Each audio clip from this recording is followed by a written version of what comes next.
그런데 왜 유독 어떤 말에는 심장이 쿵 내려앉고 밤새 머릿속을 맴돌까요? 그건 사실은 어쩌면 내 마음 깊은 곳에서 진짜 나한테 그런 면이 있나? 나 그러면 안 되는데 하고 동조했기 때문일지도 모릅니다. 제가 터득한 타인에게서 상처받지 않는 방법 지금부터 알려드릴게요.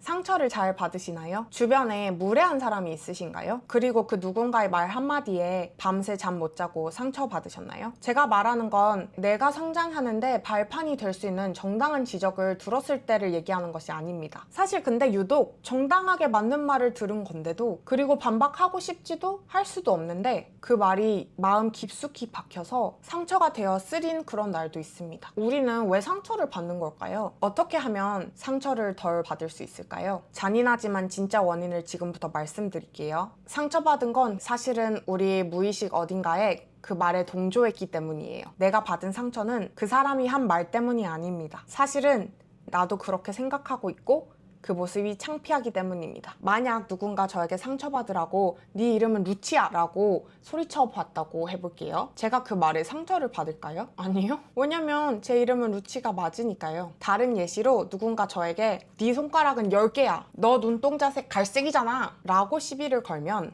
그게 상처가 될까요? 전혀요.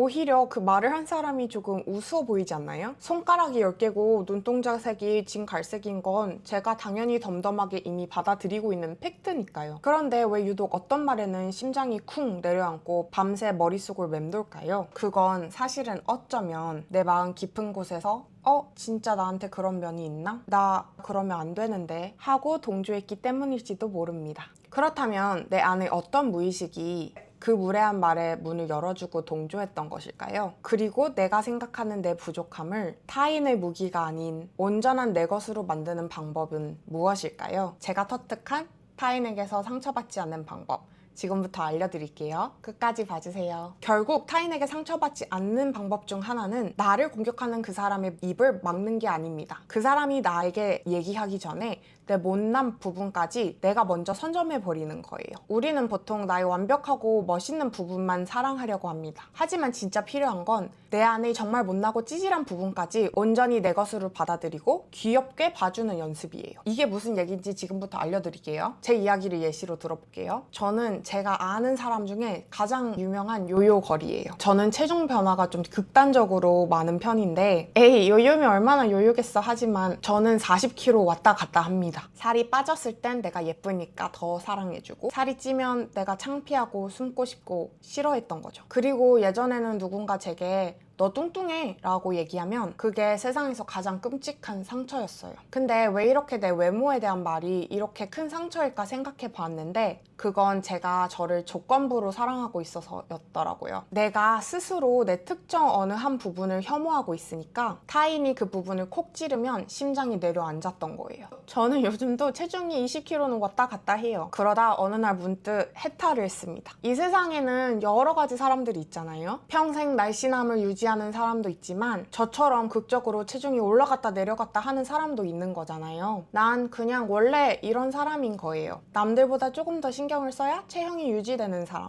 제가 고무줄처럼 왔다 갔다 하는 몸을 가진 게 잘못은 아니잖아요. 남들보다 조금 더 신경 써야 체중이 유지되는 이 체형을 저는 이제 그냥 온전히 제 것으로 받아들이기로 했습니다. 뚱뚱하든 날씬하든 다 제 모습이고 정말로 다 예뻐요. 이걸 깨닫고 나를 온전히 수용하고 나니까 이제 누가 저한테 너 뚱뚱해 라고 해도 덤덤하게 나도 알아 할 수 있게 됐습니다. 왜냐면 내 눈에도 보이니까요. 그리고 이 모습도 제 모습이거든요. 저는 저를 싫어하지 않을 거예요. 그리고 사실 그런 말을 저에게 굳이 하는 사람이 모르는 게 있어요. 그 사람은 단지 지금 이 순간 몇 주 동안의 내 모습만 보고 말하는 거잖아요. 근데 저는 요요 거리라 몇 달 뒤에 훨씬 더 뚱뚱해져 있을 수도 있고 훨씬 날씬해질 수도 있어요.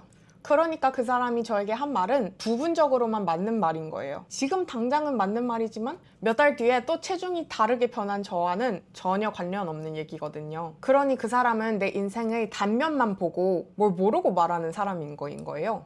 내가 먼저 내가 단점이라고 생각하는 부분들을 껴안고 나면 타인이 그 부분을 이용해서 아무리 공격해도 타격을 입지 않습니다. 오히려 이런 반응이 나오죠. 오, 나도 아는 사실을 말해주는구나.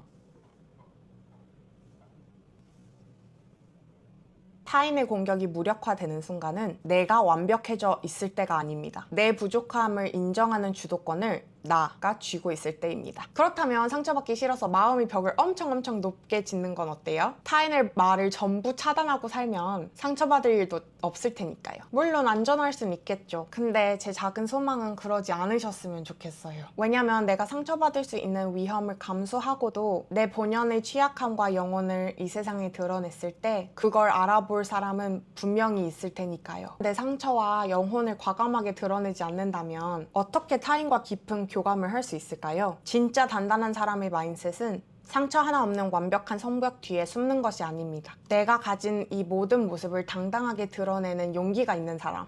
그런 사람이 진짜로 단단한 사람인 것 같습니다. 그렇다고 해서 지금까지 상처받고 흔들렸던 나 자신을 타박하고 자책할 필요는 전혀 없습니다. 저는 이렇게 생각해요. 세상은 상처나 결핍을 전혀 모르는 사람들에 의해 바뀌지 않아요. 세상을 바꾸는 사람들은 오히려 상처를 깊게 느껴본 사람들입니다. 즉, 세상은 피해자의 시선에 의해 진정으로 치유되고 바뀌는 것 같아요. 내가 아파봤기 때문에 타인의 아픔이 어디서 오는지 알아보는 눈이 생기는 것이고, 내가 흔들려봤기 때문에 흔들리는 사람을 붙잡아줄 수 있는 진정한 힘이 생기는 거니까요. 상처의 경험은 결코 쓸모없는 아픔이 아닙니다. 지금 영상을 보고 있는 여러분의 상처도 언젠가 다른 누군가를 힐링하는 강력한 힘으로 자리 잡을 겁니다. 오늘 누군가의 말이 유독 마음에 쓰였다면 그 상처의 에너지를 쓰는 대신 내 안을 먼저 들여다보세요. 내 어떤 무의식이 저 말에 동의하고 있지? 그리고 그 내면의 부족함을 파악했다면 먼저 꽉 안아주는 겁니다. 여러분의 모든 부분, 안 좋은 거, 좋은 거 포함해서 하나도 빠짐없이 인정하고 사랑해보세요. 여러분을 향한 지적이 언젠가는 손가락 10개야 라고 들리는 날까지 응원하겠습니다. 그리고 상처받았다는 건 여러분이 약해서가 아니라 타인과 더 깊게 교감하고 더 깊어질 수 있는 가능성입니다. 오늘도 그럼 평온한 하루 되세요. 안녕.